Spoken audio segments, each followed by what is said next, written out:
जय श्री राम, जय श्री श्याम। मित्रों, मैं आपका एस्ट्रो फ्रेंड गिरीश शर्मा आपका हार्दिक स्वागत करता हूं मेरे चैनल में। मित्रों, आज मैं जो आपके लिए टॉपिक लाया हूं वो हमारा टॉपिक है कि चंद्रमा का हमारे जीवन पे प्रभाव। मित्रों, एज यू नो दैट हम लोग एस्ट्रोलॉजी फॉर सक्सेस, ये हमारा सीरीज़ है। इस सीरीज़ में हम जो डिफरेंट टॉपिक्स लेके आते हैं हमेशा, इस बार जो हम टॉपिक लेके आए हैं, लास्ट टाइम आपने देखा होगा मेरा वीडियो, उसमें मैंने सूर्य देव का हमारे जीवन में प्रभाव बताया था। इस बार मैं आपको बता रहा हूँ कि चंद्रमा का हमारे जीवन पे क्या प्रभाव है। देखिए, चंद्रमा एक ऐसा प्लेनेट है जो हर इंसान का मजबूत होना बहुत ज़रूरी है। चंद्रमा किसी का भी कमज़ोर नहीं होना चाहिए। अब आप पूछेंगे ऐसा क्यों? क्योंकि देखिए, सबसे बड़ा रीज़न पता है क्या होता है? चंद्रमा जो है वो हमारी माँ का कारक है और हमारे मन का कारक है। तो सबसे बड़ी बात है, अगर आपका मन कमज़ोर रहेगा ना, तो आपका किसी भी चीज़ में मन नहीं लगेगा। आप कभी ये करेंगे, कभी ये करेंगे, कभी ये करेंगे, हर बार चेंज करते रहेंगे अपना। अगर आप प्रोफेशन करते हैं तो प्रोफेशन भी चेंज करते रहेंगे। पढ़ाई करते हैं तो कभी ये साइंस ले लिया, कभी आर्ट्स ले लिया, क्या कर लिया, कभी साइंस पढ़ने बैठ गए, कभी कुछ और पढ़ने बैठ गए। तो चंद्रमा एक ऐसी चीज़ है जो कि मतलब ऐसा प्लेनेट है जो कि आपका पावरफुल होना बहुत ज़रूरी है। मैं नहीं कहता उच्च का हो, उच्च का देखिए हर किसी का उच्च का नहीं होता है, बट आपका पावरफुल ज़रूर होना चाहिए चंद्रमा, क्योंकि आपके मन का कारक है ये। दूसरा, ये आपकी मेमोरी का भी कारक है। अगर चंद्रमा खराब होता है तो आपकी याददाश्त पे बहुत ज़्यादा असर डालता है ये, और आपकी याददाश्त बहुत कमज़ोर हो जाती है। छोटी छोटी चीज़, ये सामान यहाँ रख दिया, ये सामान यहाँ रख दिया, याद नहीं आ रहा यार, अभी मैं बाइक की चाबी भूल गया, कार की चाबी भूल गया। तो छोटी छोटी चीज़ें होती है, स्पेशली स्टूडेंट्स के लिए बहुत इम्पोर्टेंट है, स्पेशली जो बिजनेसमैन है उनके लिए बहुत इम्पोर्टेंट है। इवन जॉब वाले लोगों के लिए बहुत इम्पोर्टेंट है। पता चला बॉस ने कुछ असाइनमेंट दिया है, कुछ काम दिया है और आप भूल गए वो काम, तो ये आप पे बहुत इफेक्ट डालेगा। तो it's very necessary for everyone, I think for everyone.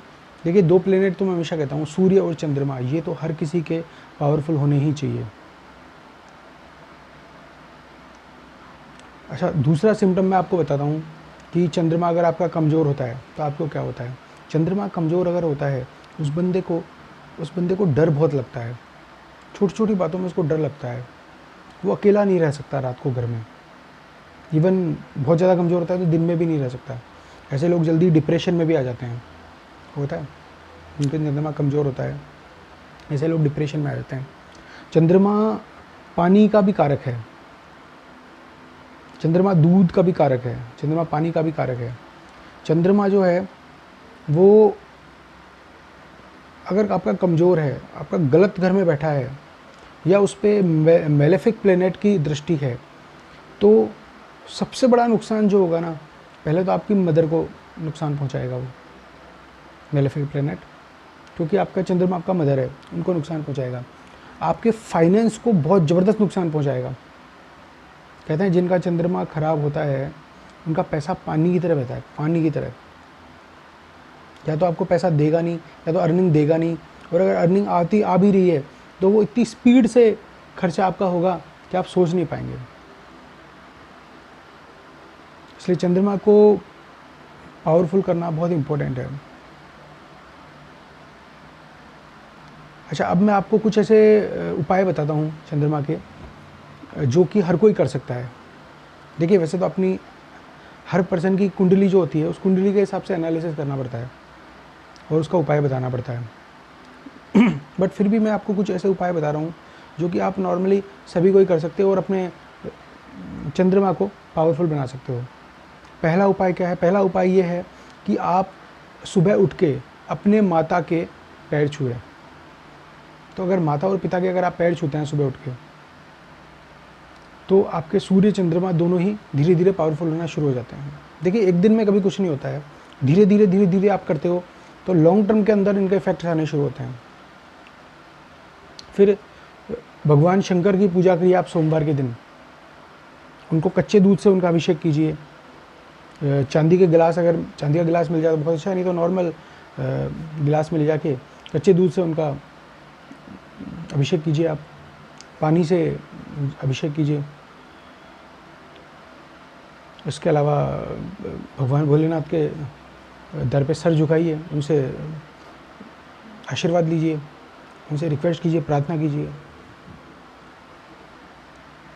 और एक मंत्र आता है ओम सोम सोमाय नमः।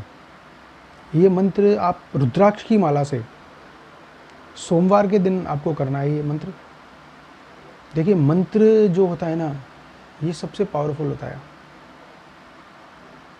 तो हम ये कहते हैं, अगर हमारे पास कोई क्लाइंट आता है, इस तरह कोई हमारे मित्र आते हैं, तो हम उनको यही कहते हैं कि आप अगर आप पैसे खर्च नहीं कर सकते, अगर आपकी फाइनेंस की कैपेसिटी नहीं है, तो हम उनको मंत्र देते हैं। इस मंत्र का आप जप करो।